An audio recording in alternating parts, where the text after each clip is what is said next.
دا یو خور سوال کړی دی چې دا بعض زنانه د باڼه لګوي مصنوعي او نوکان لګوي دا ګډ ګډ نوکونه میلاویږي په دې بازارونو کې اوږده اوږده دا لګوي دا جایز دی او که نه؟ اولنی خبره دا یادول پکار دی چې دا اکثر زنانه چې نن سبا دا ناروا کارونه کوي نو دی چلونه یې زده کړي د ډمانو نه دي او د غیر مسلمونه او دا د ټیویانو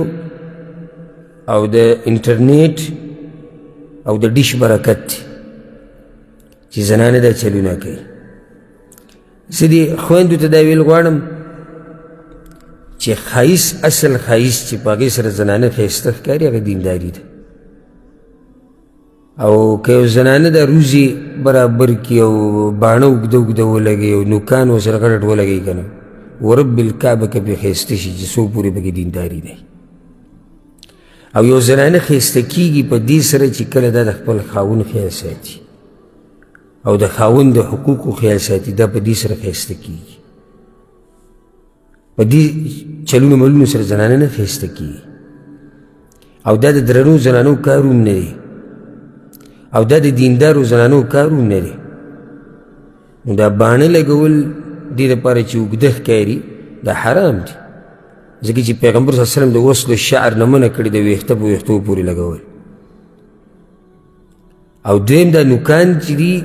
دې کې تشبه دی په غیر مسلمو پورې ځکه چې دا نوکان غټ غټ دکه ډمانې لګوي او د هغوی هغه زنانې لګوي او داسې نیکه زنانه نوکان غټ نه پرېږدي که نه زما دا خبره به غلطه وي هسې دینداره ښځه نوکان غټ پرېږدي او څه ضرورت دی ورته یعنې دیندارې ښځې ته څه ضرورت دی چې هغه نوکان اوږدوي په دې څه کوي نو دا نوکان اوږدول دا د ډمانو یو نښه جوړه شوې ده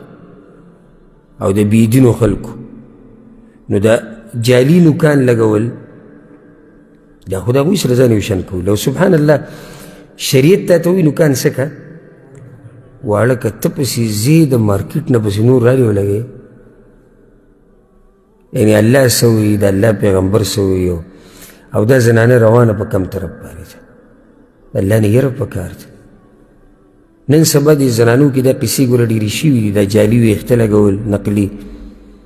او دا روزي ویسته چې په دوی باندې لعنت ویلی شوی دی دغه شان دا باڼه لګول او دا نوکان لګول او څه ناشنا قصې راووتې نو الله دې رحم وکړي نو دا زنانو چې کوم چلونه شروع کړي دي زه ورته د زړه د کومې د ټولو خویندو میندو لوڼو ټولو ته دا وایم چې له الله نه ویرېږئ او دا چلونه پرېږدئ ها صحیح د زنانه له میکپ جایز دی هغه میکپ چې نقصان وله نه ورکوي ځان ښایسته کولی شي ډول سینګار کولی شي خو د شریعت په حدودو کې دننه او دا ډول او سینګار دي چا ته کوي خاوند ته دي کوي او که چېرته د زنانو منځ له ځي او داسې سینګار وکړي د شریعت په حدودو کې دننه دي کې هم څه حرج نشته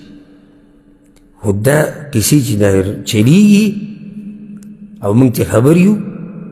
دا روزي او دا باڼه او دا نوکونه او دا شونډې نرۍ که او شونډې غټې که او پوزه دنګه که او پوزه چیته که دا ناروا دي ټول دې نه ځان لرې ساتل پکار دي الله دې زموږ د زنانو حفاظت وکړي الله دې هغوی د بې حیایۍ نه بچ ساتي زموږ زنانه زموږ لوڼه زموږ میندې الله دې هغوی له توفیق ورکړي چې د پیغمبر د بیبیانو په نقش قدم روانې شي